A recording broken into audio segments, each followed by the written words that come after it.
Cyber প্রতারণার জালে সাধু, ভিক্ষার পরিবর্তে আশীর্বাদ চেয়ে পালালো ডিজিটাল পুলিশ। বেশ কিছুক্ষণ জালিয়াতদের খপ্পরে ছিলেন সাধু। পূর্ব বর্ধমানের পালিতপুর তিব্বতী বাবার আশ্রমের আশ্রমিক অশোক চক্রবর্তীর জীবনে ঘটে গেল এক অদ্ভুত ঘটনা। সাত্ত্বিক জীবনযাপনকারী ওই সাধুকেও ছাড়ল না সাইবার অপরাধীদের ডিজিটাল জাল। ভিডিও কলে ভুয়ো পুলিশের নাটক দেখে হতবাক অশোক, যিনি বিশ্বাস করেন প্রযুক্তি মানেই আধুনিকতার কল্যাণ। ঘটনার সূত্রপাত মঙ্গলবার সকালে। অচেনা নম্বর থেকে অশোকের কাছে একটি ফোন আসে। অপর প্রান্ত থেকে গুরুগম্ভীর গলায় জানানো হয় মহারাষ্ট্রের তিলকনগর থানায় তার নামে 17টি মামলা রয়েছে। কিছুক্ষণের মধ্যে আপনাকে ডিজিটাল অ্যারেস্ট করা হবে, এমনই সাবধানবাণী শোনেন অশোক। এরপর ভিডিও কলে পুলিশের উর্দিধারী এক ব্যক্তি হাজির হন। ভিডিও কলে পুলিশ জানতে চায় আপনার আয়ের উৎস কী, কিভাবে চলে আপনার দিন।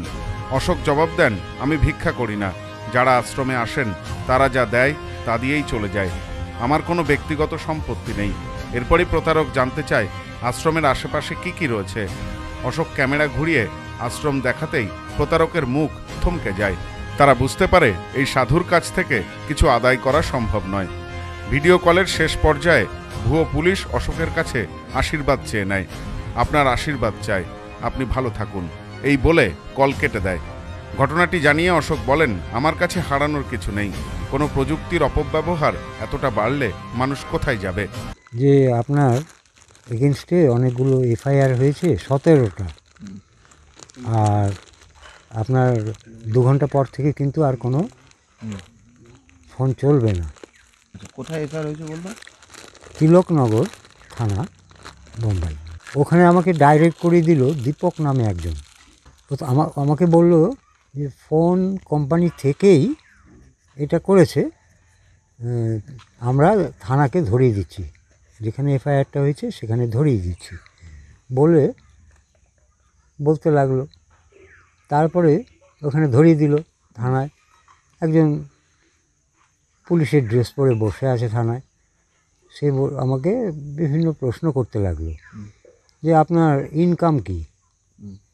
আমি বললাম আমি ভিক্ষাও করি না, যারা আসে তারা আমাকে যা দেয় তাতেই আমার চলে। আমি বললাম আমার এমনি অ্যাসেট কিছু নেই, যেটা আছে ওই লোকের দেওয়া। বিভিন্ন রকম প্রশ্ন করতে লাগলো। বললো আমি ভিডিও কল করছি। আমি বললাম করুন। ভিডিও কল করলো। বললো আমাকে ভিডিও কলে দেখতে পাবেন না, আপনাকেই আপনি দেখতে পাবেন। বললো আপনার চিন্তার কোনো কারণ নাই, তিনি আমাকে নিয়ে কি বিচার করলেন কে জানে, ওনার হয়তো স্যাটিসফ্যাকশান হয় নাই, যার জন্য আমাকে বললো আপনি নিশ্চিন্তে থাকুন, আপনাকে এটা নিয়ে মাথা কাটাতেই হবে না। আতঙ্ক সেই মুহূর্তে তো লাগছিল যে এটা আতঙ্কের ভিতরে আমার তো হঠাৎ করে ফোন এরকম।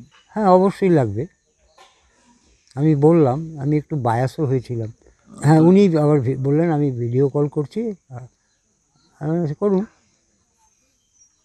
তো দেখে উনি স্যাটিসফাইড হলেন যে আমার কাছে কিছু পাবে না। এই ধরনের ডিজিটাল অ্যারেস্ট সাইবার অপরাধের এক নতুন ধাপ।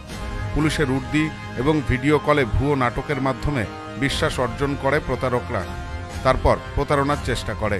প্রশাসন বারবার সতর্ক করলেও সাধারণ মানুষ প্রতারণার শিকার হচ্ছেন। এই ঘটনায় এলাকাবাসীর মধ্যে চাঞ্চল্য ছড়িয়েছে। তারা পুলিশ প্রশাসনের কাছ থেকে কড়া পদক্ষেপের দাবি জানিয়েছেন।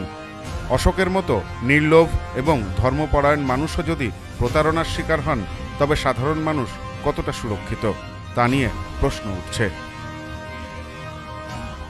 ব্যুরো রিপোর্ট, নিউজ নোম্যান্সল্যান্ড, পূর্ব বর্ধমান। বধুয়া গুঁড়ো মশলা, গন্ধেও ভালো, স্বাদেও ভালো। বধুয়া গুঁড়ো মশলা সম্পর্কে আনে অটুট বন্ধন।